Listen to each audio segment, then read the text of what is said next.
Is this series all over? I believe it is. I do believe it's over. And when I say it's over, I mean the Phoenix Suns, I believe, are going to win this series. It doesn't mean it's not going to go 6 games or 7 games or 5 games. Well, I don't give a damn.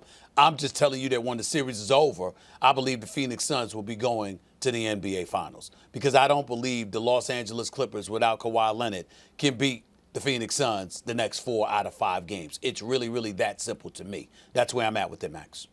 No, I don't think the series is over at all, but we're on the same page about one thing. You have to have Kawhi. If they don't get Kawhi back, it doesn't matter if Chris Paul's playing or not, they're not going to win this series. But with Kawhi, Stephen A., you absolutely can't count them out. Number one, Kawhi Leonard's one of the all-time great postseason performers. It doesn't mean he's never messed up in the playoffs. We saw against Denver, but he's got 2, not 1, but 2 Finals MVPs. And if they gave out an MVP for the whole playoffs, he'd have won at least one of those 2, which is the real NBA season that matters the most. He's an incredibly clutch player, a great two-way player, and as I said, a 2-time Finals MVP. 2, Ty Lue.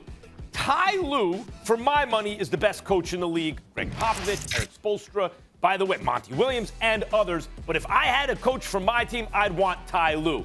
And Stephen A., we've seen it twice so far in these playoffs. The Ty Lue team has come back down 0-2. And the greatest comeback ever against the invincible 73-win Warriors by the Cleveland Cavaliers in 2016, down 3-1. Ty Lue coach team. So you got Kawhi, if Kawhi plays, and you got Ty Lue. And then finally, Stephen A., they just had home court, a raucous crowd, a great performance by Booker. You had a great performance by DeAndre Ayton, Monty Williams drawing up plays, the whole thing. They, by the skin of their teeth, defended home court just now, won both games. By the skin of their teeth, they won both games. Don't tell me the Clippers at home with Kawhi can't even it up, and now it's anybody's series best of 3.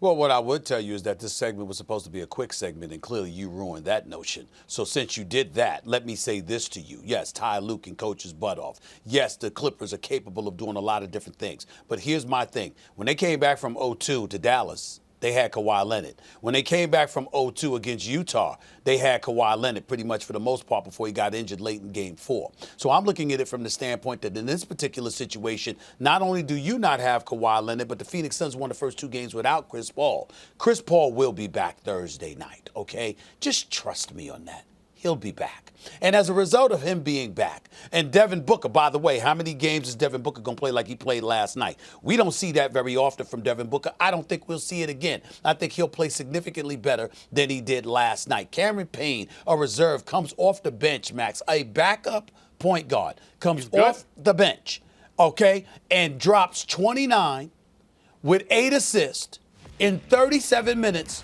without one single turnover. Let me tell you something right now. When I think about that, I think about a Cameron,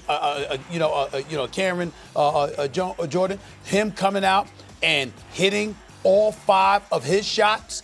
Cam Johnson, I'm sorry. When I look at him hitting all 5 of his shots, this dude can be a marksman. He can hit from long range. I just look at Phoenix right now, and I say they were just as handicapped in their own way as the Clippers were. Okay, but somehow they won the first 2. That's right. They were both behind the 8 ball in terms of not having their best player or their leader. Bottom line, and I don't think Kawhi may be back. That's a whole different story. If that's the case, I'm hearing the same sort of thing. Then it is over. But if Kawhi comes back, keep in mind, on the road, they lost by a single point on a miracle play after Paul George missed both free throws. Yeah, let's talk about that, Max. I'm glad you brought that up. So Paul George, an 85% career free throw shooter, missed the 2, as you just mentioned, 8 seconds remaining. Max, how much of this loss falls on PG-13?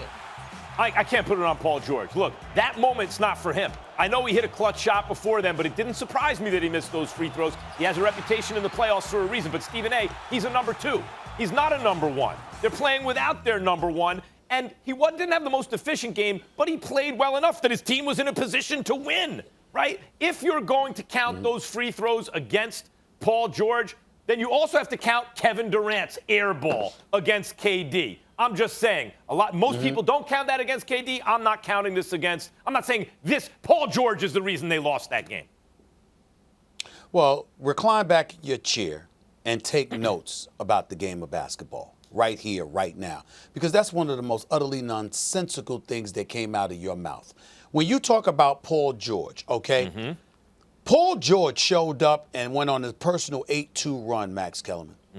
But did you know that this season, first of all, for his career, Paul George is an 84.7% free throw shooter? This season, he was shooting 86.8% from the free throw line. Do you know that in more than 100 tries this season, Max, Paul George missed 2 free throws once in February? In February, one time. The other 100 plus times that he had an opportunity to hit both ends of a free throws, he made them. He's never missed 2 free throws in a row but once in a regular season in February. Now, Max Kellerman, I'm not the one that loves to use the word choke. You do that. You've done it with James Harden. You've done it with a few other players. Fair enough, because I understand where you're coming from with that, even though I don't agree with you about James Harden. But here's the deal, Max. To me, the definition of choking is when you do something all the time, and then the moment arrives, and all of a sudden that's what you don't do. Paul George is at the free throw line, and he did something he almost never does. When Paul George bounces the ball and he spins the ball before he shoots the free throw, he never puts his head down, Max. What he did last night, he put his head down and took a few extra seconds to think before he launched those free throws because he was caught up in the moment. He literally missed those 2 free throws because, no. Not, listen to what I'm saying. What I'm saying to you is he missed those 2 free throws because of the moment. If he hits those 2 free throws, Max, he's up 3. If he hits those 2 free throws, he's up 3. If you're Monty Williams, you got to call a play for a 3-point shot. Professor you don't get to call an alley-oop at the basket on the inbounds play because you're down 3, not 1. Him missing those 2 free throws cost the Clippers the game.